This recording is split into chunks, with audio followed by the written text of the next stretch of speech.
បាទព្រះមហាក្សត្រខ្មែរប្របាទនរោត្តមសីហមុនីព្រះអង្គបានសពរាជហឫទ័យលើកលែងទោសមួយផ្នែកទៀតដល់លោកកឹមសុខាតាមរយៈព្រះរាជក្រឹត្យរបស់ព្រះកូណាព្រះបាទនរោត្តមសីហមុនីនៅថ្ងៃនេះដែលមែនតើទៅគឺជាដំណឹងល្អសម្រាប់លោកកឹមសុខាបានមួយកម្រិតហ្នឹងត្រង់ថាព្រះបាទនរោត្តមសីហមុនីព្រះអង្គទ្រង់លើកលែងទោស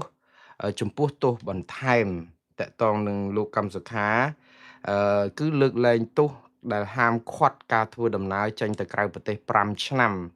ដែលរដ្ឋាភិបាលដែលតុលាការកម្ពុជាបានកំណត់ឲ្យលោកកឹមសុខាពេលដែលឲ្យគាត់រួចចេញពីផ្ទះមកនៅអាចចេញដូចថាឈប់ជាប់គុកនៅក្នុងផ្ទះជាប់ឃុំនៅក្នុងផ្ទះក៏តឡាការហ្នឹងកំណត់ដាក់ទោសគាត់បន្ថែមហ្នឹង5ឆ្នាំទៀតមិនឲ្យគាត់ធ្វើដំណើរចេញទៅក្រៅប្រទេសដើម្បីចងជើងគាត់មិនឲ្យទៅជួបសកម្មជនឬអ្នកគ្រប់គ្រងគាត់នៅស្រុកក្រៅណាឥឡូវនេះប្រកករណាប្រករណាប្របាទនរោត្តមសីហមុនីព្រះអង្គបានប្រជាទាន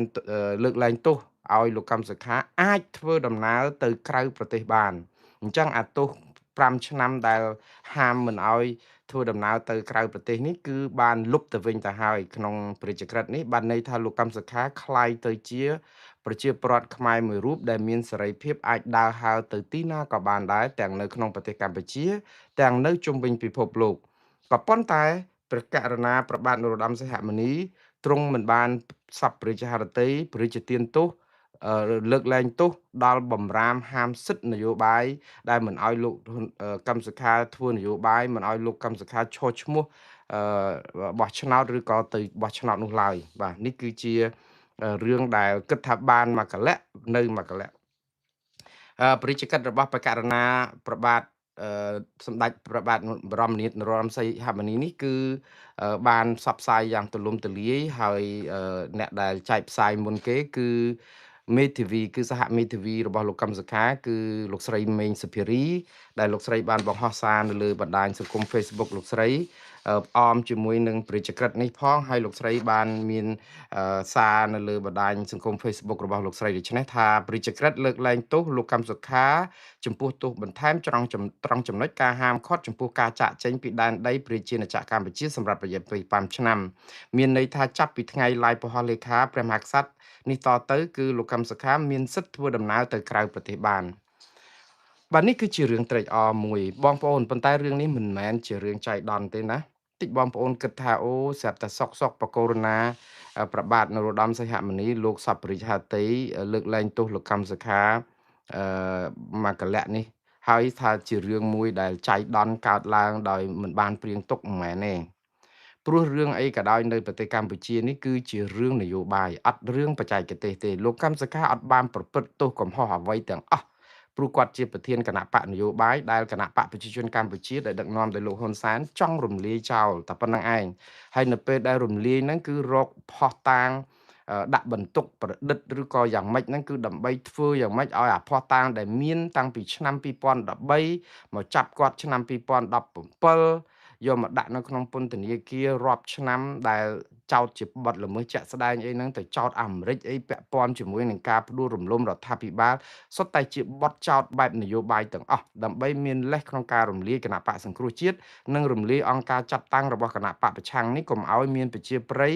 អាចប្រកួតប្រជែងជាមួយនឹងគណៈបកប្រជាជនកម្ពុជាដែលកំពុងតែធ្លាក់ប្រជាប្រិយរាល់ថ្ងៃនោះទេដូច្នេះគណៈបកប្រជាជនកម្ពុជាខ្លាចចាញ់គណៈបកប្រឆាំងទើបធ្វើដូច្នេះរឿងជានយោបាយសុទ្ធកែច្បាប់នេះកែច្បាប់នោះធ្វើឲ្យតែហ៊ានប៉ូលីសតុលាការនឹងលែងជាស្ថាប័នឯករាជ្យហើយនាំគ្នាចេញញត្តិចេញអីថ្កោលទោសលោកកម្មសខាគ្រប់ស្ថាប័នរដ្ឋស្ថាប័នគ្រូបង្រៀនសាស្ត្រាចារ្យសាកលវិទ្យាល័យដូចថាវាធ្វើឲ្យប្រព័ន្ធយើងហ្នឹងគឺដូចបៃលុកបៃឡបាយបិណ្ឌជាបាយបាតណាប៉ុន្តែដើម្បីអំណាចផ្ដាច់ការគេនៅក្នុងការក្រងអំណាចតកូលក្រុមគ្រួសារគឺគេធ្វើដូច្នេះប្រទេសកុម្មុយនីសណាគេធ្វើអញ្ចឹងដែរមិនមែនតែនៅស្រុកខ្មែរទេគ្រាន់តែរបៀបធ្វើវាខុសគ្នាតែរឿងនេះគឺជារឿងនយោបាយទាំងអស់ហើយនៅពេលដែលរឿងនយោបាយការដោះស្រាយបញ្ហាវាអត់អាចដោះស្រាយបញ្ហាតាមនីតិវិធីជាក់ស្ដែងបានទេគឺធ្វើទៅតាមការដែលគេចង់ឲ្យស្ថានភាពនឹងវាធូរដោយរបៀបណា ព្រោះបើសិនជារឿងថារឿងហ្នឹងមិនមានទោសសោះហេតុអីបានជាលោកកម្មសខាមានទោសតាំងពីដើមហេតុអីបានដាក់គុកគាត់ដល់ទៅជាប់ពន្ធនាគារឬក៏ជាប់គុកក្នុងផ្ទះនេះរហូតដល់ពេលមុននឹងឲ្យគាត់មកនៅក្រៅផ្ទះនេះ9ឆ្នាំហើយតើអ្នកណាសងអាថ្លៃខូចខាតហ្នឹងឥឡូវនេះគឺការដោះលែងបន្តិចម្ដងបន្តិចម្ដងមិនមែនជារឿងចៃដន្យឬក៏មិនមែនអីហ្នឹងគឺដោយសារអីម៉ោងនេះអ្នករាយការណ៍ពិសេសអង្គការសហប្រជាជាតិលោក Thomas Andrews កំពុងបំពេញទស្សនកិច្ចនៅប្រទេសកម្ពុជានិយាយអំពីស្ថានភាពសិទ្ធិមនុស្សនៅកម្ពុជាដែលស្ថានភាពនៃការបំពេញទស្សនកិច្ចនេះគឺជាការធ្វើឲ្យកម្ពុជាខ្លួនឯងប្រាប់ទៅសហគមន៍អន្តរជាតិទៅថាតើខ្លួនឯងដែលលោកហ៊ុនសែនប្រាប់ទៅលោក Thomas Andrews ថាប្រទេសកម្ពុជាជាប្រទេសដែលមានសិទ្ធិសេរីភាពពេញលេញអីអញ្ចឹងទៅដែលអ្នកទោសមនសិការជាប់គុកជិត130នាក់ហើយអត់បានដោះលែងទេលោកកម្មសខាក៏នៅតែជាប់បម្រាមសិទ្ធិនយោបាយនិងសិទ្ធិធ្វើដំណើរលោករងឈុនលោកស៊ុនចន្ទធីអ្នកដឹងដតីទៀតហ្នឹងគឺមានបញ្ហាសពបែបយ៉ាងដូច្នេះនេះគឺជារឿងឆ្លាតវៃមួយរបស់រដ្ឋាភិបាលកម្ពុជាដែរទេនៅក្នុងការដែលយើងថាឆ្លាតវៃរបស់រដ្ឋាភិបាលកម្ពុជាគេចោទយើងទៀតដែរថាមើងងាយបច្ចេស្តាព្រះមហាក្សត្រទេដឹងព្រោះរឿងសម្រាប់ព្រះរាជហឫទ័យរបស់ព្រះមហាក្សត្រមានតាក់ទងអីនឹងរដ្ឋាភិបាលព្រះរាជបកូនណាលោកអាចមានសពរិជ្ជហឫទ័យនៅក្នុងការត្រាស់បង្គាប់អីមួយបានតាក៏ប៉ុន្តែបងប្អូនត្រូវចាំណារឿងអីក៏ដោយតាក់ទងនឹងការលើកលែងទោសគឺបកូនណាលោកមិនអាចនឹងធ្វើដោយឯងបានទេគឺតើតែមានសំណូមពរពីនាយករដ្ឋមន្ត្រីខ្មែរចឹងតើតែមានសំណូមពរពីលោកហ៊ុនម៉ាណែតចាស់ហេតុអីបានជាលោកហ៊ុនម៉ាណែតសំណូមពរត្រូវព្រះមហាក្សត្រសុំឲ្យតែមកលើកលែងតែបំរាមធ្វើដំណើរចេញទៅក្រៅចុះហេតុអីមិនធ្វើសំណូមពរផងទៅថាឲ្យលោកកឹមសុខានេះមានសិទ្ធិនយោបាយពេញលេញទាំងស្រុងអីអញ្ចឹងតែម្ដងព្រោះអីយើងឃើញហើយការមានការដែលអឺអឺតវ៉ាចង់និយាយថាសហគមន៍អន្តរជាតិគេថ្កោលទោសហើយគេចាត់ទុកថារឿងនឹងជារឿងនយោបាយសហគមន៍អឺរ៉ុបកាលពីក្រុមប្រឹក្សាគណៈកម្មការអឺរ៉ុបកាលពីថ្ងៃ16ខែកក្កដារាយការណ៍ទៅក្រុមប្រឹក្សាសអឺរ៉ុបនិងសភាអឺរ៉ុបហ្នឹងក៏រកឃើញបញ្ហាលោកកឹមសុខាបញ្ហារដ្ឋបិទសិទ្ធិសេរីភាពអីអញ្ចឹងដែរមិនមែនតែរឿងសិទ្ធិធ្វើដំណើរទៅក្រៅប្រទេសទេរឿងនេះគឺជារឿងតូចតាចមួយទេអាការធ្វើដំណើរទៅក្រៅប្រទេសនោះព្រោះលោកកឹមសុខាគឺជាប្រជាពលរដ្ឋខ្មែររឿងទៅក្រៅប្រទេសជាសិទ្ធិស្របច្បាប់របស់គាត់ដែលមិនត្រូវហាមឃាត់តាំងពីដើមមកម្ល៉េះក៏ប៉ុន្តែវាមិនមែនសំខាន់តែត្រូវតែឲ្យគាត់ធ្វើដំណើរមកក្រៅប្រទេសចាត់ទុកថាជាការមានសិទ្ធិសេរីភាពទេថាតើនៅក្នុងប្រទេសហ្នឹងគាត់អាចទៅជួបក្រុមសមាជិកក្រុមប្រឹក្សាអ្នកគាំទ្រគាត់ឲ្យអាចថ្លែងសារនយោបាយសំណេះសំណាលដើម្បីបង្កើតគណៈបកវិញឬក៏ដើម្បីចូលរួមក្នុងជីវភាពនយោបាយគឺអត់ទាំងអស់ដូច្នេះក្នុងន័យនេះគឺអ្វីដែលធ្វើនេះគឺជាការដែលស្អំចិត្តដំណើរទស្សនកិច្ចរបស់លោក Thomas Andrew ហ្នឹងដើម្បីឲ្យលោកចេញមកវិញមកស្ពាយនឹងការថាអូឥឡូវបានធូរខ្ញុំជឿថាលោក Thomas Andrew ច្បាស់ណាស់នឹងលើកឡើងអំពីចំណុចវិជ្ជមាននេះហើយគឺជាការដែលធ្វើចំកលៈទេសៈដែរដើម្បីឲ្យលោកស្ពាយdossier ទៅស្រុក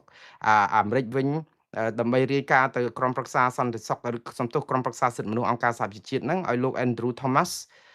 សំទោស Thomas Andrews ហ្នឹងអាចមានហេតុផលមួយថាឃើញភាពវិជ្ជមានមួយដែរដែលរដ្ឋាភិបាលកម្ពុជាបានស្នើទៅព្រះមហាក្សត្រឲ្យព្រះរាជទានទោសលោកកឹមសុខាឥឡូវហ្នឹងបាន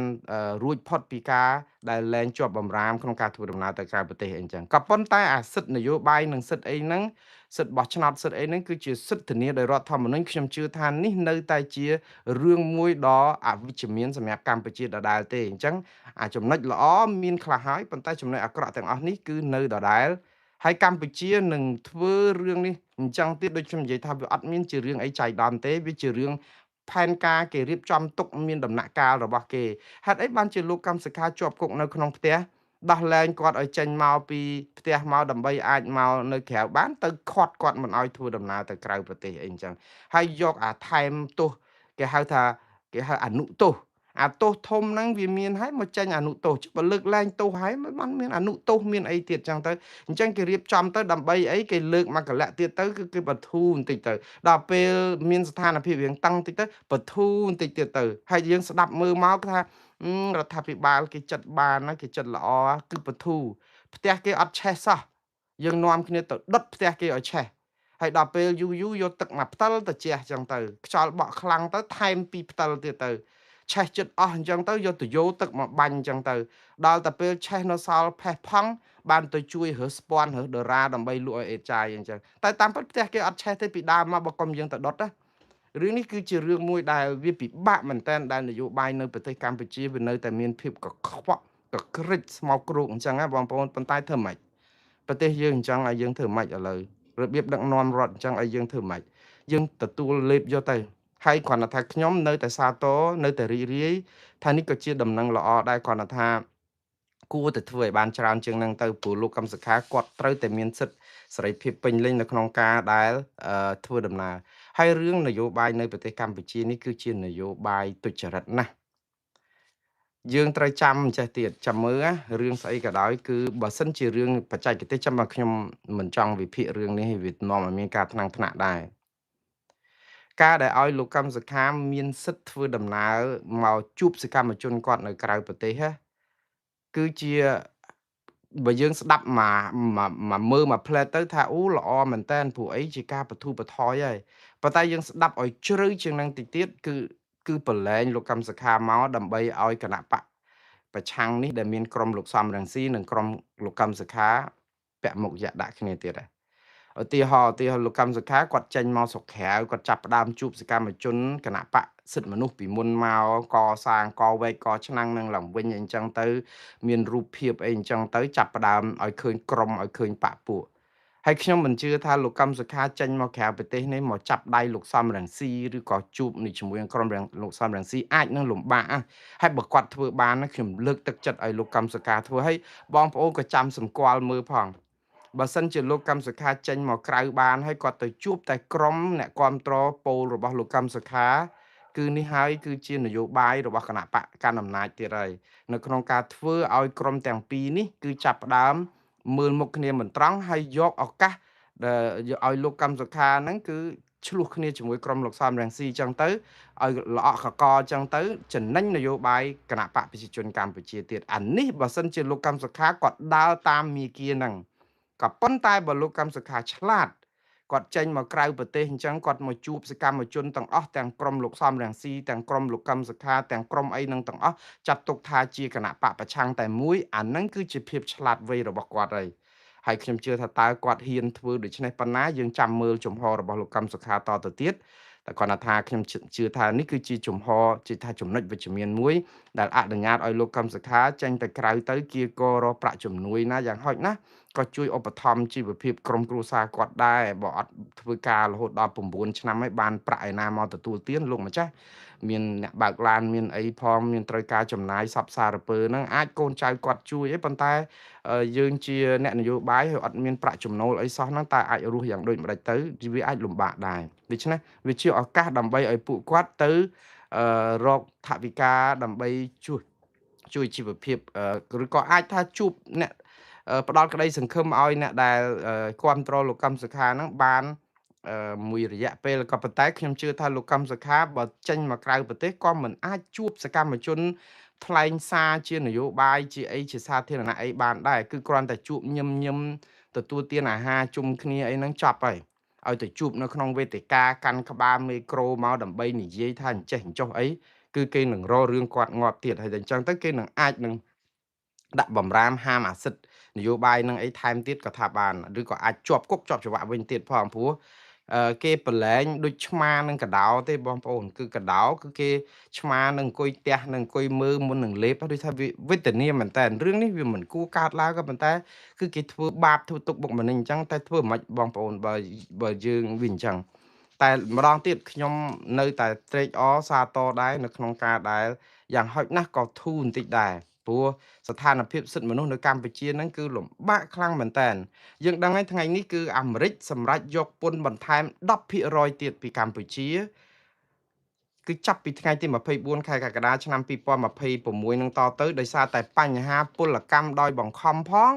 បញ្ហារំលោភសិទ្ធិមនុស្សនៅកម្ពុជានឹងទៀតរឿងចេះឥឡូវខ្ញុំស្លេះរឿងលោកកឹមសុខាបន្តិចចុះហើយដូចខ្ញុំនិយាយចឹងថាបងប្អូនខ្មែរនៅក្រៅប្រទេសអីហ្នឹងបន្តស្វាគមន៍គាត់ទៅទាំងក្រុមគាំទ្រលោកសំរងស៊ីក្រុមលោកកឹមសុខាអីហ្នឹងព្រោះតកតងនឹងគណៈបកប្រឆាំងសុទ្ធតែជាអ្នករងគ្រោះទេវាអត់មានអ្នកណាម្នាក់ដែលជា អ្នកដែលត្រូវឆ្លោះគ្នាត្រូវជជែកគ្នាអីពីរឿងក្រុមនេះក្រុមនោះអីទេព្រោះអីអឺនយោបាយគណៈបកប្រឆាំងនេះយើងត្រូវចាំណាគឺតាដកហើយគឺលលាយខ្សលហើយគឺមានតែលេខបូកហ្នឹងតើព្រោះអីគណៈបកសិទ្ធិមនុស្សដំបង3កៅអីគណៈបកសំរងស៊ីដំបង26កៅអីបូកចូលគ្នាមិនមែនបាន29កៅអីទេណាបងប្អូន3បូកនឹង26ចូលគ្នាឡើងដល់55កៅអីឃើញទេនេះគឺជាលេខបូកតាដកគឺបានន័យថាលលាយខ្សលហើយអញ្ចឹងហើយបានថាពងខ្លាយទៅជាជនរងគ្រោះកុំឆ្លោះគ្នាក្នុងនាមជាជនរងគ្រោះព្រោះតែយើងឆ្លោះគ្នាក្នុងនាមជាជនរងគ្រោះគឺបានន័យថាយើងខ្វះសិលធម៌សិលធម៌យើងទាបណាស់ព្រោះយើងជាជនរងគ្រោះយើងអត់ប្រឹងនាំគ្នារួមកម្លាំងគ្នាដើម្បីរកយុត្តិធម៌ឲ្យក្រុមវាបែរទៅជាសមាជិកក្រុមនាំគ្នាឆ្លោះគ្នាជេរបចោបតិចផ្ដាសាលៀបពណ៌ដាក់គ្នាអាហ្នឹងគឺជានយោបាយទី1អសិលធម៌អគុណធម៌ទី2បំផ្លាញក្តីសង្ឃឹមរបស់ប្រជាពលរដ្ឋខ្មែរ18លាននាក់នៅប្រទេសកម្ពុជាដែលគេមកទុកចិត្តយើងដូច្នេះជាថ្នាក់ដឹកនាំទាំងអស់នៅក្នុងគណៈបកប្រឆាំងម៉ោងនេះ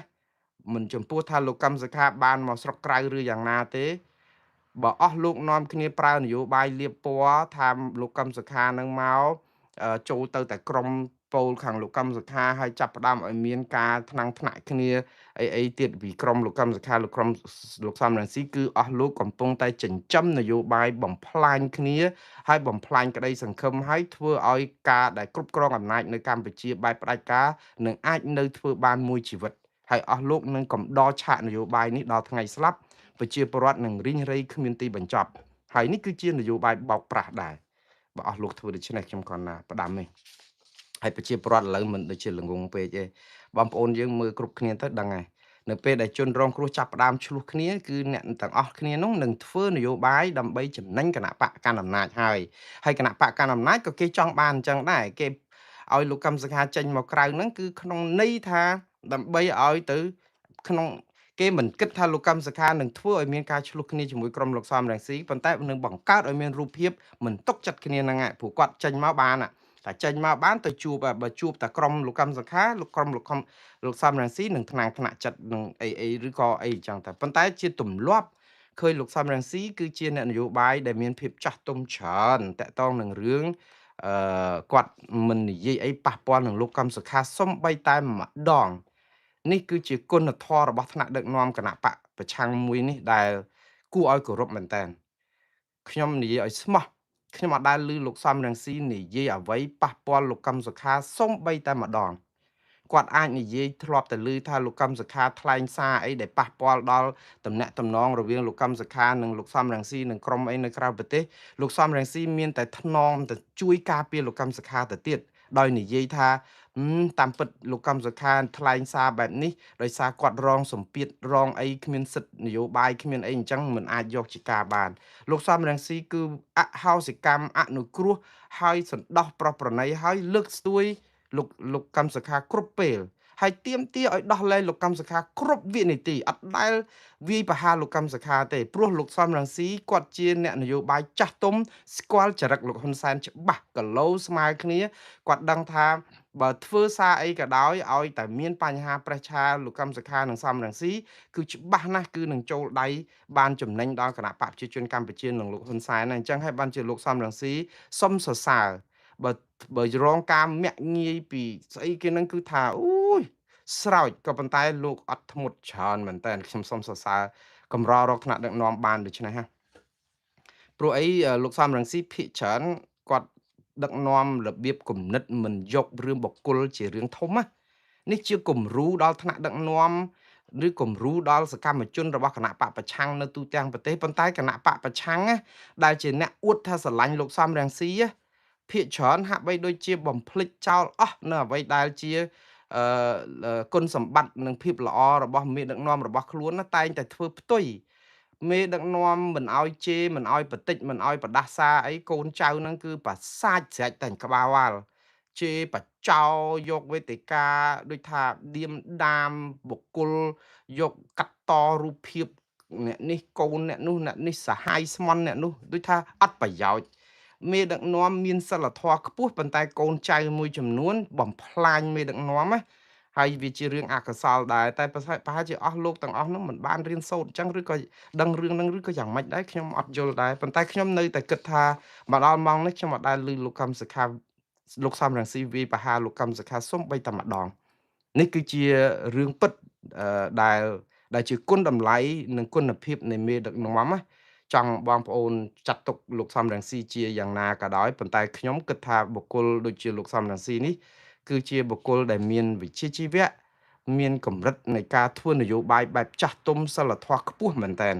ដែលបើសិនជាបានគាត់ទៅកាន់ប្រទេសមិនដឹងខ្មែរយើងមានភ័ព្វវាសនាប៉ុណ្ណាខ្ញុំគិតថាអញ្ចឹងហើយបើកាន់ជាមួយលោកកម្មសខាទៅរឹតតែល្អឲ្យបានគ្នាអញ្ចឹងណាហើយខ្ញុំសង្ឃឹមថាអ្នកទាំងពីរមិនធ្វើអីឲ្យកម្ពុជាប្រជាពលរដ្ឋដែលអស់សង្ឃឹមស្រាប់ហ្នឹងគឺអស់សង្ឃឹមកាន់ជាងហ្នឹងទៀតទេឥឡូវនេះខ្ញុំបន្តដល់រឿងអាមេរិកដាក់ទណ្ឌកម្មឬក៏បន្ថែមពន្ធ 10% ដោយសារតែរឿងសិទ្ធិមនុស្សនិងពលកម្មដោយបង្ខំព័ត៌មានចេះអីវាជារឿងរកម្មចិត្តមែនតើប៉ុន្តែនៅពេលដែលយើងស្រក់ទឹកភ្នែកនៅពេលដែលយើងខ្លោចផ្សានៅពេលដែលយើងសោកសង្រេងអ្នកដែលសប្បាយចិត្តជាងគេគឺលោកស៊ុនចន្ទថុលបងប្អូនប្រហែលជាដឹងហើយណាថ្ងៃនេះគឺថ្នាក់ដឹកនាំកម្ពុជាជាតារា5 4ដួងមានលោកហ៊ុនម៉ាណែតមានអ្នកស្រីចមនិមល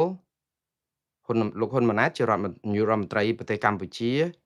ជាកូនបង្កើតរបស់លោកហ៊ុនសែនអ្នកស្រីចមនិមលជារដ្ឋមន្ត្រីក្រសួងពាណិជ្ជកម្មជាកូនបង្កើតរបស់លោកចមប្រសិទ្ធដែលជាអតីតរដ្ឋមន្ត្រីក្រសួងនេះលោកស៊ុនចន្ទថុលជាការពិតជាគណៈប្រតិភូដែលតែងតែមកចរចាឲ្យអាមេរិកបធូរបន្ថយពន្ធច្រើនលើកច្រើនគ្រាហើយសឹកផ្លូវហើយដែលលោកស៊ុនចន្ទថុលក៏បានចូលរួមនៅក្នុងកិច្ចការងារគាត់ធ្វើជារដ្ឋមន្ត្រីក្រសួងសាធារណការពីមុនមកឥឡូវហ្នឹងនៅជារដ្ឋមន្ត្រីក្រសួងសាធារណការដដែលទេខ្ញុំចាំអស់ទេបងប្អូនក្រសួងរដ្ឋវាច្រើនពេកបើសិនជាខ្ញុំនិយាយទៅវាមានការឆ្លោះឆ្លួយលើសអីខ្ញុំសូមអធិស្ឋានព្រោះម្នាក់ឯងប៉ុន្តែខ្ញុំនឹងព្យាយាមចាំពួកគាត់ព្រោះគាត់ដដែលអត់ដូរមុខហ្មងដែរទេខ្ញុំនិយាយទៅអរគុណលោកហ៊ុនសែនដែរដែលអត់ព្រមដូរតួនាទីនាយករដ្ឋមន្ត្រីធ្វើឲ្យខ្ញុំមិនចាំបាច់ពិបាកចាំនាយករដ្ឋមន្ត្រីព្រោះអីប្រទេសគេ30ឆ្នាំគេដូរនាយករដ្ឋមន្ត្រី20នាក់អីប៉ុណ្ណាព្រោះខ្មែរយើងមានតែលោកហ៊ុនសែនម្នាក់ឯងឥឡូវមកដល់លោកហ៊ុនម៉ាណែតអញ្ចឹងធ្វើឲ្យខ្ញុំធ្វើ show ខ្ញុំស្រួលដែរតែសារអីអត់ពិបាកចាំឈ្មោះនាយករដ្ឋមន្ត្រីខ្មែរព្រោះមានតែ6មាន2ហ្នឹងក្នុងរយៈពេល40ឆ្នាំចុងក្រោយហ្នឹងមួយទៀតគឺលោកកែវរតនៈដែលជារដ្ឋមន្ត្រីក្រសួងរាយនឹងធម្មពលតារាទាំង4ដួងរបស់កម្ពុជាដែលបញ្ចេញនៅលើឆាកអន្តរជាតិនេះគឺជាការស្រុះគ្នាយកថ្ងៃទី24ខែកក្កដាផ្ដល់បទសម្ភាសន៍ឲ្យទូរទស្សន៍ Bloomberg ដើម្បីរំលឹកខួបនៃការឈ្លានពានរបស់ថៃលើដែនអធិបតេយ្យកម្ពុជាចំនួនព្រំដែនដែលអូសបន្លាយមកមួយឆ្នាំអត់ទាន់មានដំណោះស្រាយនេះផង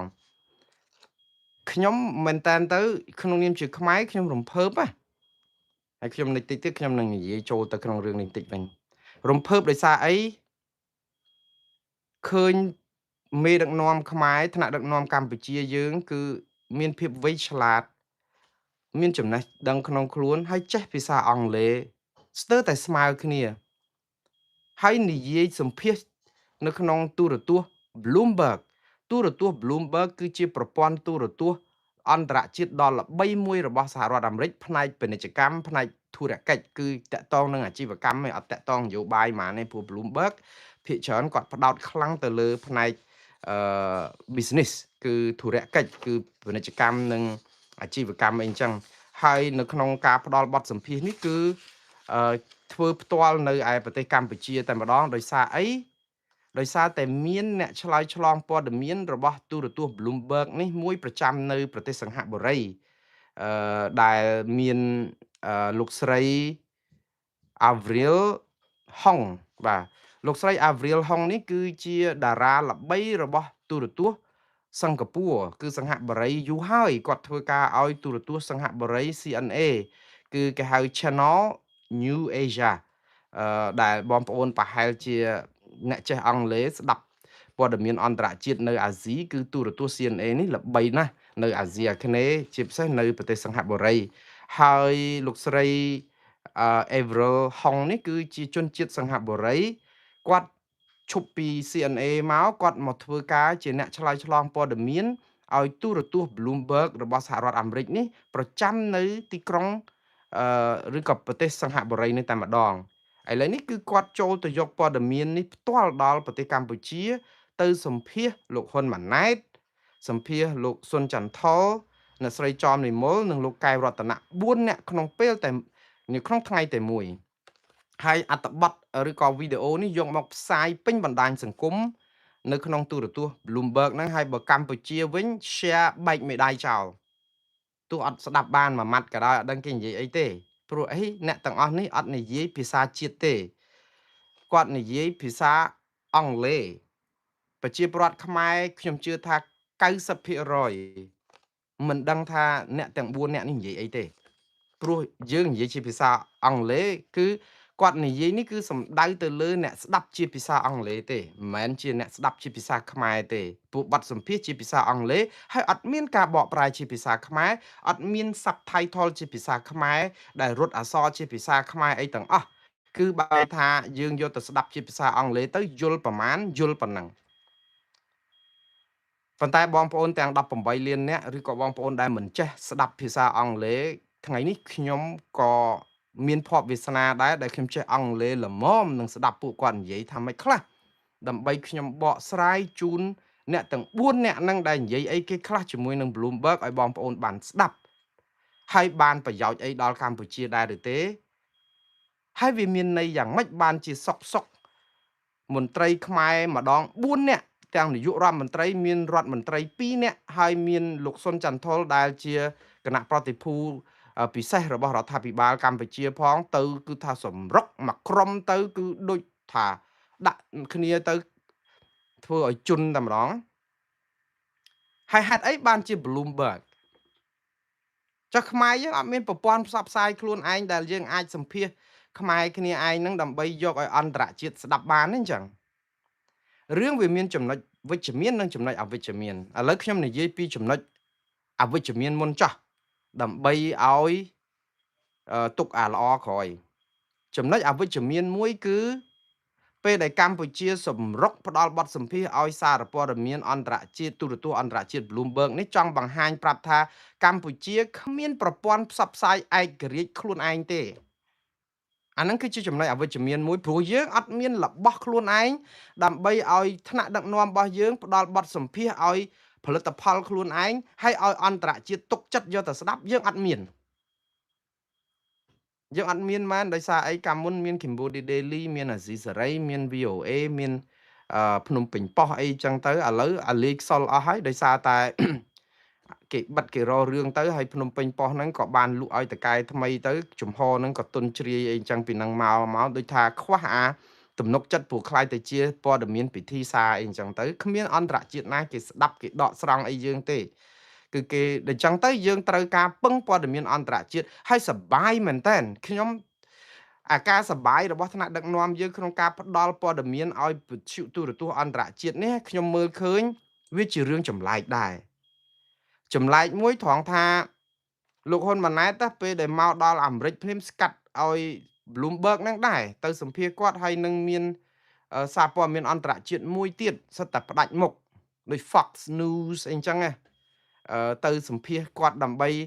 ឲ្យស្ដាប់ទៅឲ្យដឹងពិភពលោកបានដឹង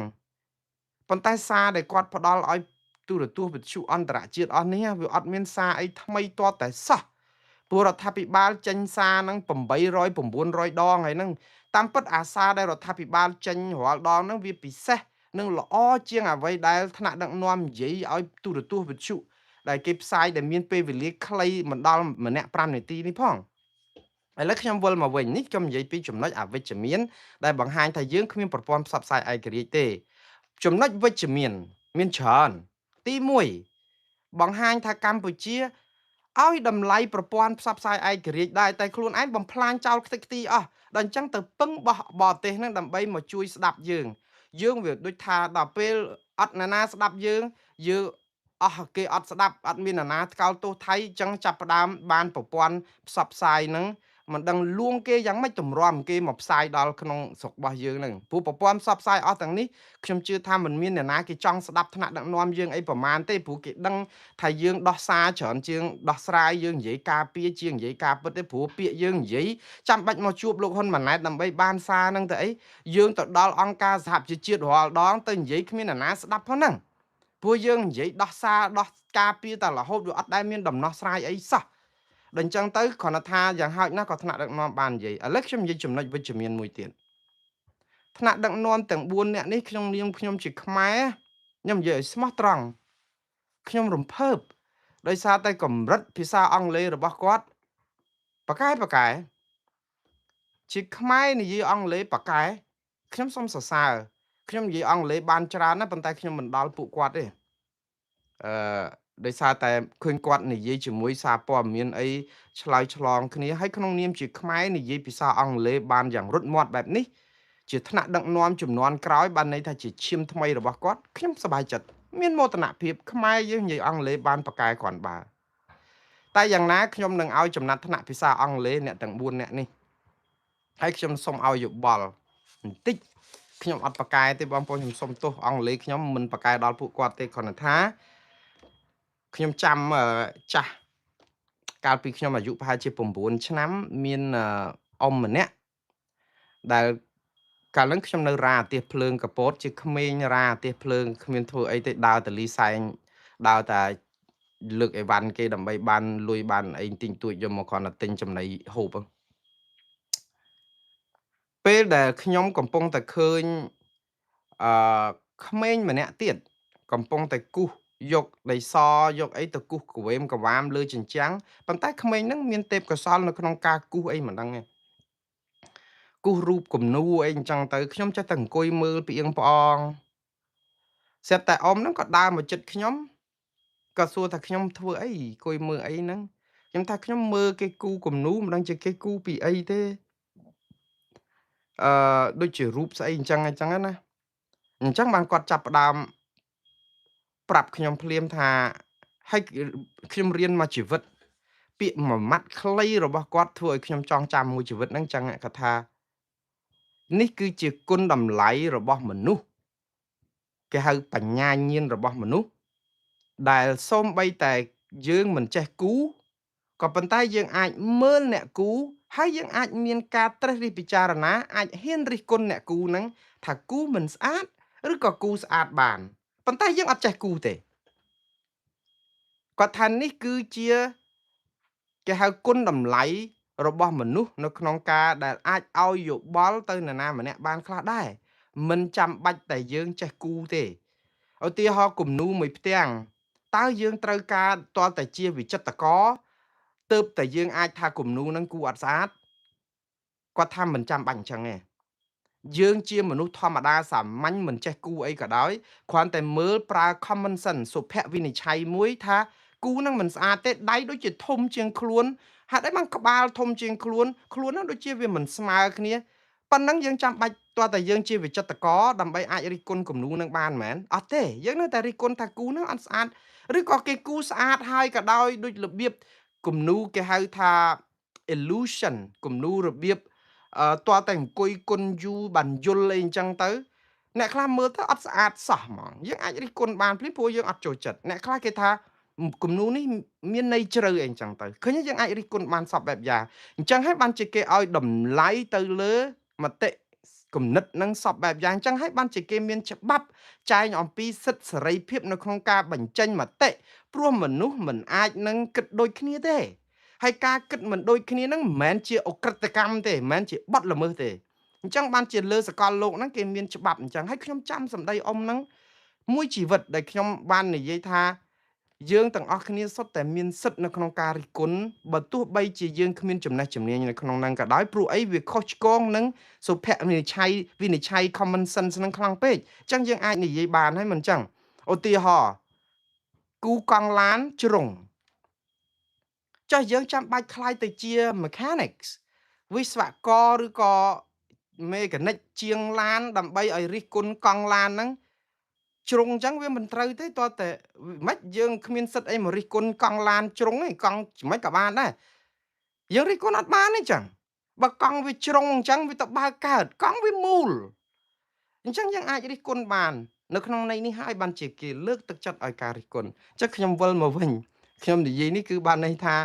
ខ្ញុំមិនចេះដល់អ្នកទាំងអស់នឹងទាំង4អ្នកនឹងមែនក៏ប៉ុន្តែខ្ញុំអាចមានសិទ្ធិរិះគន់គាត់ហើយក៏ជាសំណូមពរតាមការស្ដាប់របស់ខ្ញុំ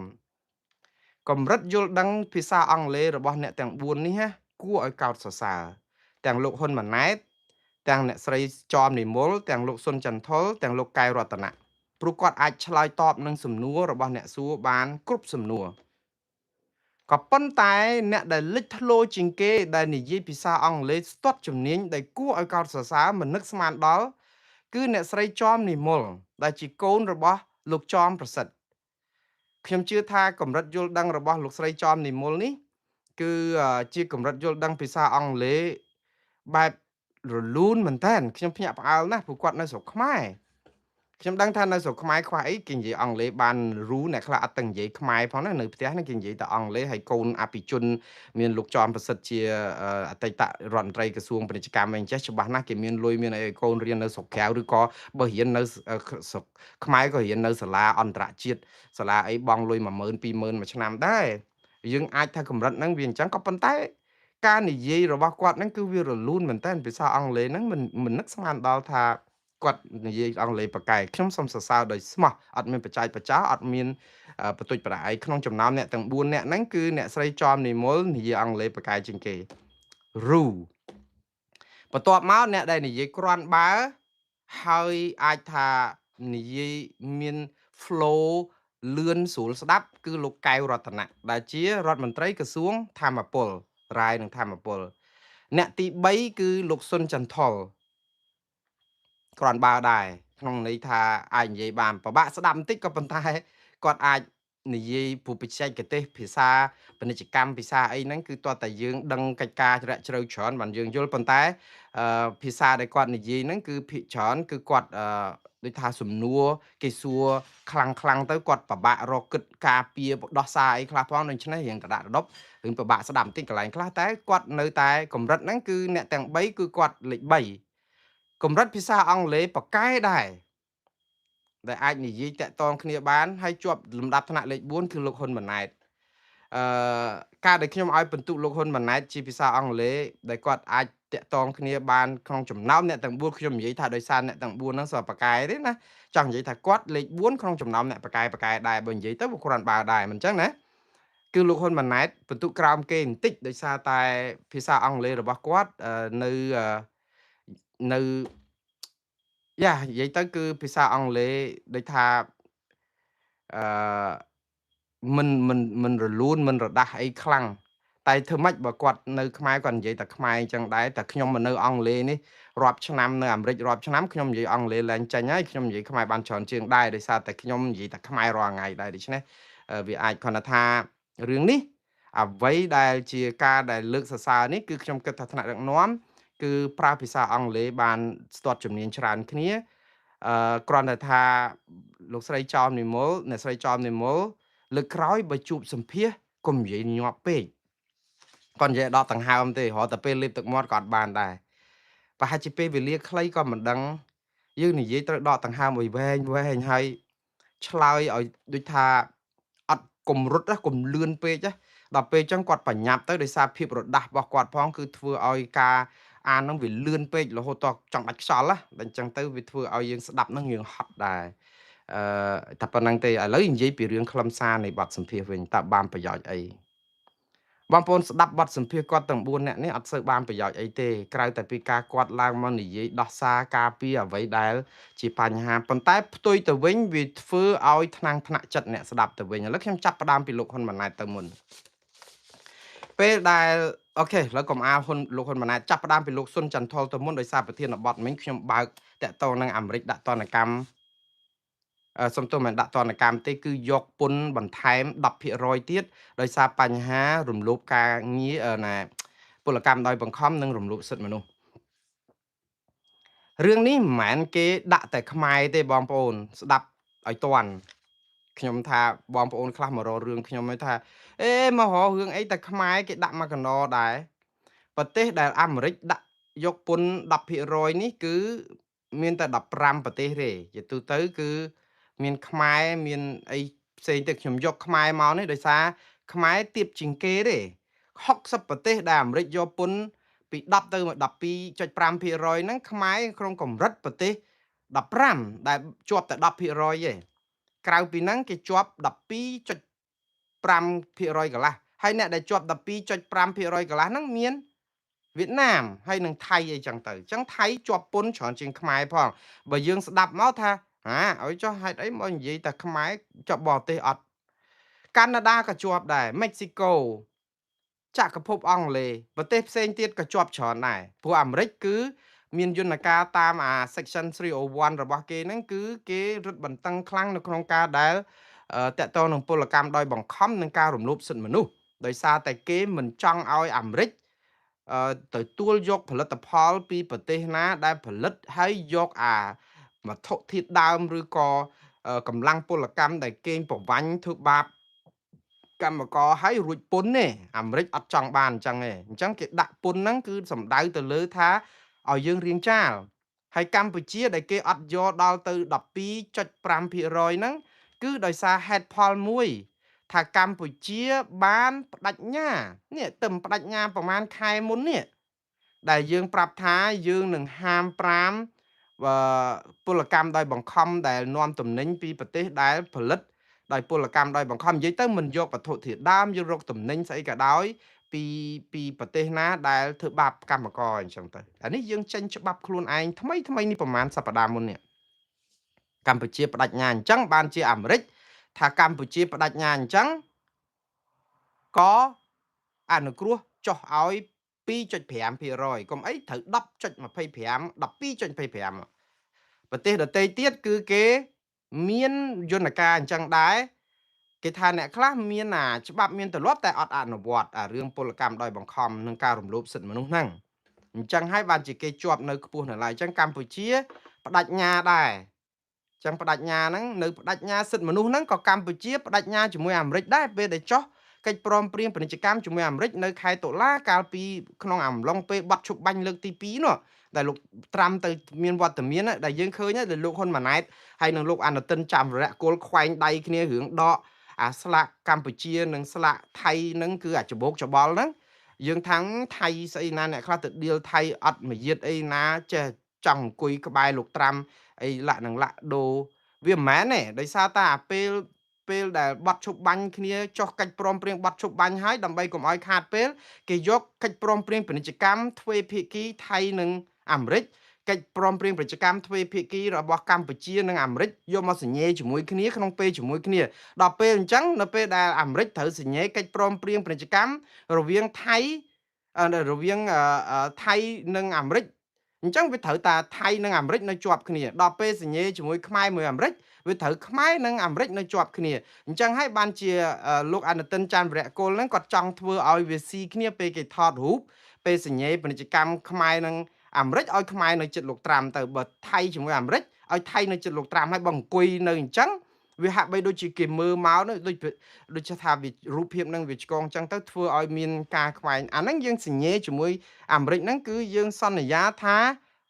យើងនឹងដោះស្រាយបញ្ហារំលោភសិទ្ធិមនុស្សនិងប្រជាធិបតេយ្យអញ្ចឹងអាមេរិកដោយសារតែយើងបដិញ្ញាអត់ទាន់ធ្វើទេគ្រាន់តែបដិញ្ញា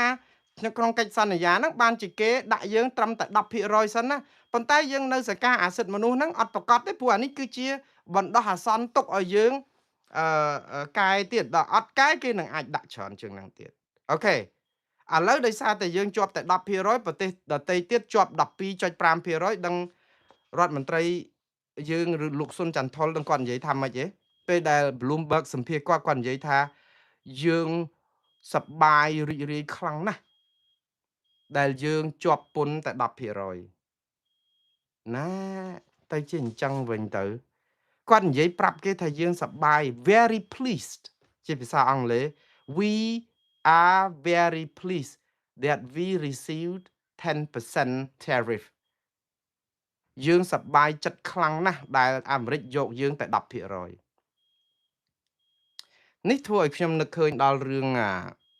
ចៅដែលវាចូលប្លន់នៅផ្ទះមួយហើយទៅវាចាប់ប្តីប្រពន្ធ2នាក់ចងហើយវាគូសដោយសមកអំវងអញ្ចឹង ដាក់នៅជើងចងជាប់អញ្ចឹងហើយចងហ្នឹងមិនចំណងអីច្រើនទេចងចំណងស្រាលពីអ្នកប្តីប្រពន្ធប៉ុន្តែចោលមានកាភ្លើងហើយទៅពមៀនប្តីប្រពន្ធពីរនាក់ហ្នឹងថាអ្នកណាដែលហ៊ានដាក់ជើងចេញផុតតារង្វង់ដីសដែលគេគូសហ្នឹងគឺគេនឹងបាញ់សម្លាប់ចោលអញ្ចឹងគឺអីចឹងឬក៏ធ្វើបាបអីចឹងហើយអូយបែកញើសជោកនៅទ្រាំញ័រទៅធ្វើចោលលួចកោះកាយខ្ទេចខ្ទីអស់1ម៉ោងជាង2ម៉ោងនឹងអង្គុយនៅហ្នឹងសូម្បីតែចោលចេញទៅបាត់ហើយហ្នឹងក៏អត់ហ៊ានចេញពីរង្វង់ហ្នឹងដែរព្រោះភ័យខ្លាចផុតអារង្វង់ហ្នឹងទៅចោលបាញ់ចោលចេញទៅបាត់មកបន្ទុះធំបានដោះស្ងាត់យូរបានចាប់ផ្ដើមអូចាប់ផ្ដើមគ្រាន់តែអង្គាសទៅអាខ្សែហ្នឹងមានស្អីមានជាប់អីបើសិនជាគាត់រើតាំងពីយូរទៅរកស្អីទៅហៅប៉ូលីសហៅអីក៏បានដែរប៉ុន្តែភ័យខ្លាចពេកប៉ុន្តែបែរជាប្តីហ្នឹងនៅពេលដែលចោលចេញបាត់ទៅមកអង្គុយសើចអស់សំណើចអាទ្របគេលួចអស់គេធ្វើបាបបាក់ស្បាតប្រពន្ធអង្គុយយំឡើងកញ្ញាញ់ខួរក្បាលប្តីមកអង្គុយសើចប្រពន្ធសួរថាប្តីប្រហែលជាឈួតហើយដឹងបានជាអញ្ចឹងទៅជាឡប់សតិអស់ហើយដឹងប្តីសើចទៅសួរប្រពន្ធសួរសើចអីគេយកទ្របអស់ហើយអត់ព្រមតាក់តងនឹងទេហៅប៉ូលីសឥឡូវសើចអីគាត់ថាគាត់សើចរឿងអាពេលដែលចោលនឹងវាធ្វើវាគ្រាន់បើវាថាសិទ្ធណាយើងដាក់ហ៊ានទៅយកជើងចេញពីរង្វង់ហ្នឹងគឺវាបាញ់ចោលឯណាបងចាំតែខ្លាចវាតាពេលដែលវាពងរើអីវ៉ាន់នៅក្នុងផ្ទះយើងហ្នឹងបងដាក់ជើងចេញប្រហែល2 3ធ្នាប់ចេញពីរង្វង់ដីសវាអត់ឃើញផងវាអត់ហ៊ានធ្វើអីផងទៅអួតចឹងវ៉ាន់ណាមើលអារឿងប្រប៉ិនភ្នំក៏ទៅអួតចាឥឡូវចូលមកដល់លោកសុនចន្ទថុលដូចរឿងចឹងដែរអារឿងគេដាក់តនកម្មយើងតា1%ក៏អត់មានកន្លែងណាសบายចិត្តដែរព្រោះជារឿងទុកសោកគេជាប់9 10%ហើយហ្នឹងពុនសប្ងៃ9 10%ហើយហ្នឹងរួចតែឥឡូវគេមកនិយាយរឿង10%តាក់តងនឹងរឿងពលកម្មដោយបង្ខំអីណាទៀតហើយយើងសบายចិត្តក្រៃយ៉ាងម៉េចកើតខ្ញុំពងតែឆ្ងល់គាត់និយាយហ្នឹងគឺចង់លួងចិត្តថាអត់អីហងប៉ុន្តែវាអត់អីតែក្រុមអស់លោកទេប្រជាពលរដ្ឋខ្មែរគ្នាពិបាកភ័យទៀតហើយព្រោះតែដាក់ពុនដាក់អីចឹងហើយរឿងអត់មានរឿងអីទេរឿងពលកម្មដោយបង្ខំរឿងចារឹកនៃភាពដឹកនាំរបស់យើងហើយនឹងរឿងសិទ្ធិមនុស្សដែលយើងអត់ព្រមកែហើយរឿងនេះគ្រោះថ្នាក់មែនតើបងប្អូនឥឡូវនេះគាត់និយាយចឹងហ្នឹងលោកសុនចន្ទថុលគាត់និយាយចឹងហ្នឹងខ្ញុំនិយាយតែពីមួយជ្រុងហ្នឹងលោកសុនចន្ទថុលនិយាយច្រើនទៀតតែអត់មានប្រយោជន៍អីដែលយកមកផ្សាយការទេព្រោះអីជាពិធីសារដែលគាត់និយាយពីរឿងគេសួរគាត់ដែរមកខ្ញុំជួយប្រាប់បងប្អូនគេសួររឿងធុរៈរឿងនេះរឿងទំហំពាណិជ្ជកម្មខ្មែរជាមួយនឹងបរទេសជាពិសេសឮថាកម្ពុជានឹងទៅតាក់តងវិនិយោគិនបរទេសច្រើនណាតើគេចាប់អារម្មណ៍នឹងខ្មែរអត់ឃើញខំប្រឹងដែរហើយមានបញ្ហាឆបបោកអនឡាញយ៉ាងកក្រើកបែបនេះតើកម្ពុជាទៅរួចទេមើលទៅមានគេចាប់អារម្មណ៍អត់នឹងអាវរិលហុងសួរគាត់ចឹងនឹងគាត់ឆ្លើយថាម៉េចទេគាត់ថាយើងបើកចំហជើងមេឃពាណិជ្ជកម្មកម្ពុជាគឺមានតំបន់សេដ្ឋកិច្ចពិសេសតំបន់សេដ្ឋកិច្ចពិសេសរបស់យើងហ្នឹងគឺថាអឺពិសេសលើសគេនៅលើអាស៊ាននៅក្នុងអាស៊ានគឺមកឥឡូវតំបន់សេដ្ឋកិច្ចពិសេសហ្នឹងគាត់ថាកើនឡើងច្រើនគួរឲ្យកត់សម្គាល់រាប់សិបហើយ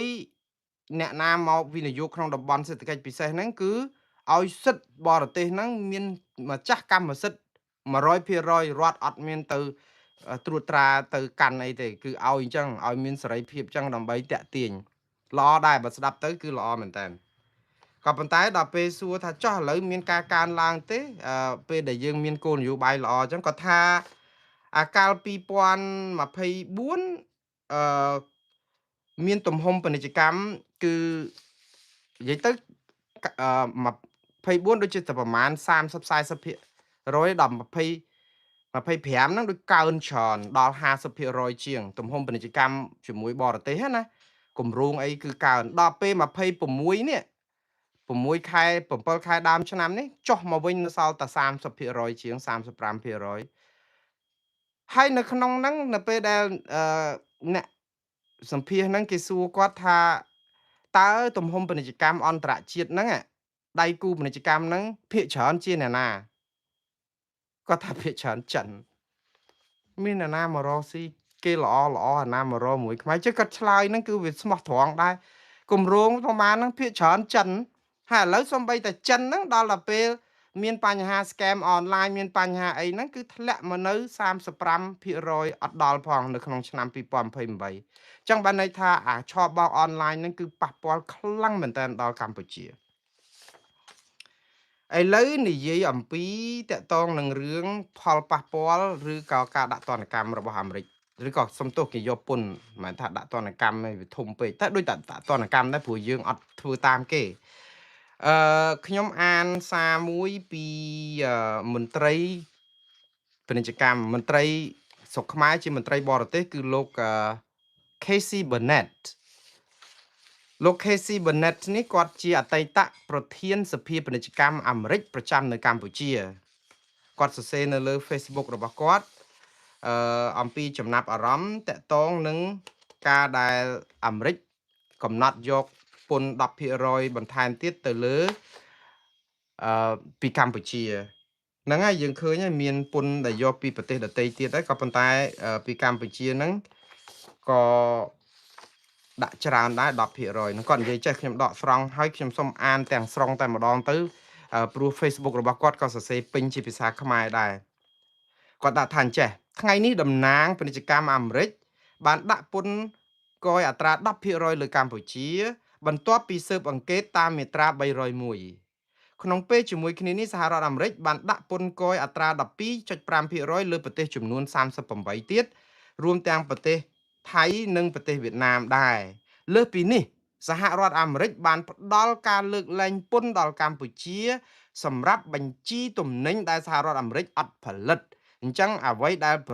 អាមេរិកអត់ផលិតគឺអត់យកពន្ធទេមានទាំងក្របស្វាយចន្ទីជាដើមណាអាមេរិកអត់ផលិតទេអញ្ចឹងអានឹងមានការអនុគ្រោះពន្ធកន្លែងហ្នឹងដែរលោកបន្តទៀតថាចំណុចសំខាន់នោះគឺសហរដ្ឋអាមេរិកផ្ដល់ជូនកម្ពុជានៅការលើកលែងពន្ធពិសេសសម្រាប់ផលិតផលសម្លៀកបំពាក់ដោយផ្អែកលើបរិមាណកប្បាសឬក៏ក្រណាត់កប្បាសអាមេរិកដែលកម្ពុជានាំចូលការលើកលែងពន្ធសម្រាប់ការនាំចូលកប្បាសអាមេរិកនេះមានគោលបំណងជំរុញផលិតកម្មនៅក្នុងស្រុកអាមេរិកនិងកាត់បន្ថយការពឹងផ្អែកលើប្រទេសចិនចឹងបានន័យថាអាមេរិកអត់យកពន្ធទេបើសិនជានាំកប្បាសចូលពីអាមេរិកដើម្បីធ្វើឲ្យកម្ពុជាលែងយករបស់នេះពីចិនអានេះគឺជាការកាត់ដៃកាត់ជើងចិនដែរនេះជាឱកាសលោកថាក៏ប៉ុន្តែជាហានិភ័យផងដែរពួកអីក្នុងឆ្នាំ2025កម្ពុជានាំចេញសម្លៀកបំពាក់ទៅអាមេរិកក្នុងទឹកប្រាក់$4000លានក្នុងឆ្នាំដដែលនោះកម្ពុជានាំចូលកប្បាសនិងក្រណាត់ពីប្រទេសចិនក្នុងចំនួនទឹកប្រាក់$2800លានដែលត្រូវបានប្រើប្រាស់ដើម្បីផលិតសម្លៀកបំពាក់នាំចេញទៅអាមេរិកនាំចេញទៅអាមេរិក$4000លានយើងនាំកប្បាសពីចិនមក$2800លានបាត់ទៅហើយហ្នឹងដូច្នេះបានន័យថានៅតែ$1200លានទៀតអញ្ចឹងឥឡូវអាមេរិកកាត់ជើងចិនកាត់ដៃចិនចោលដើម្បីឲ្យកម្ពុជាធ្វើម៉េចយកតែផលិតផលកប្បាសពីចិនមកពីអាមេរិកមកវិញអញ្ចឹងនៅក្នុងន័យនេះគឺជាហានិភ័យគាត់ថាក្នុងឆ្នាំតកតងនឹង$2800លានដែលត្រូវប្រើប្រាស់ដើម្បីផលិតសម្លៀកបំពាក់នាំចេញទៅអាមេរិកនិងសហភាពអឺរ៉ុបចំណែកឯការនាំចូលកប្បាសនិងក្រណាត់ពីសហរដ្ឋអាមេរិកវិញបានត្រឹមតែ$137,000តែប៉ុណ្ណោះដែលចំនួននេះតិចតួចបំផុតនេះបើតាមកាលពីមុនមកអញ្ចឹងចាប់ពីពេលនេះទៅចំនួនកប្បាសនាំចូលពីអាមេរិកទៅស្រុកខ្មែរអាចកើនឡើងព្រោះអីអាមេរិកមិនយកពន្ធហើយធ្វើឲ្យឈប់នាំកប្បាសពីចិនលោកបន្តទៀតហានិភ័យនេះគឺថាអញ្ចេះក្នុងរយៈពេលខ្លីកម្ពុជាអាចបាត់បង់ការបញ្ជាទិញទៅប្រទេសឥណ្ឌូនេស៊ីនិងបង់ក្លាដេសដែលទទួលបានអត្រាពន្ធ 10% បាត់បង់ការបញ្ជាទិញហ្នឹងបានន័យថាគេដដើមយកទីផ្សារគឺបង់ក្លាដេសនិងឥណ្ឌូនេស៊ីដោយសារតែពន្ធ 10% ពីអាមេរិកដូចគ្នាហ្នឹងព្រមទាំងករណីលើកពន្ធសម្រាប់សម្លៀកបំពាក់ផងដែរប្រទេសទាំងពីរនេះជាដៃគូប្រកួតប្រជែងរបស់កម្ពុជាក្នុងវិស័យកាត់ដេរហើយពួកគេមានឧស្សាហកម្មផលិតក្រណាត់ដ៏ធំស្រាប់ផងដែរនេះយើងត្រូវប្រកួតជាមួយម៉ាឡេត្រូវប្រកួតជាមួយឥណ្ឌូនេស៊ីឥឡូវយើងអត់មានរោងចក្រផលិតក្រណាត់ខ្លួនឯងតើយើងប្រកួតប្រជែងមិនតាន់នេះគឺជាគ្រោះថ្នាក់មួយដែលលោក Casey Burnett បានព្យាករណ៍លោកថាកម្ពុជាខ្វះរោងចក្រផលិតក្រណាត់ដូច្នេះកម្ពុជាត្រូវធ្វើសកម្មភាពឲ្យបានឆាប់រហ័សបំផុតដើម្បីតាក់ទាញការវិនិយោគលើផលិតកម្មក្រណាត់បើមិនដូច្នេះទេនឹងបាត់បង់ការបញ្ជាទិញបន្តិចម្ដង ឧបសគ្គរួមមានតម្លៃអគ្គិសនីខ្ពស់នៅកម្ពុជានិងដំណើរការវាយតម្លៃផលប៉ះពាល់បរិស្ថានក៏លំបាកទៅទៀតលោកបន្តទៀតថាកម្ពុជាក៏អាចប្រឈមហានិភ័យនិងឱកាសផងដែរចំពោះពន្ធគយសំណុំទី2គេហៅថាប្រកាសដោយ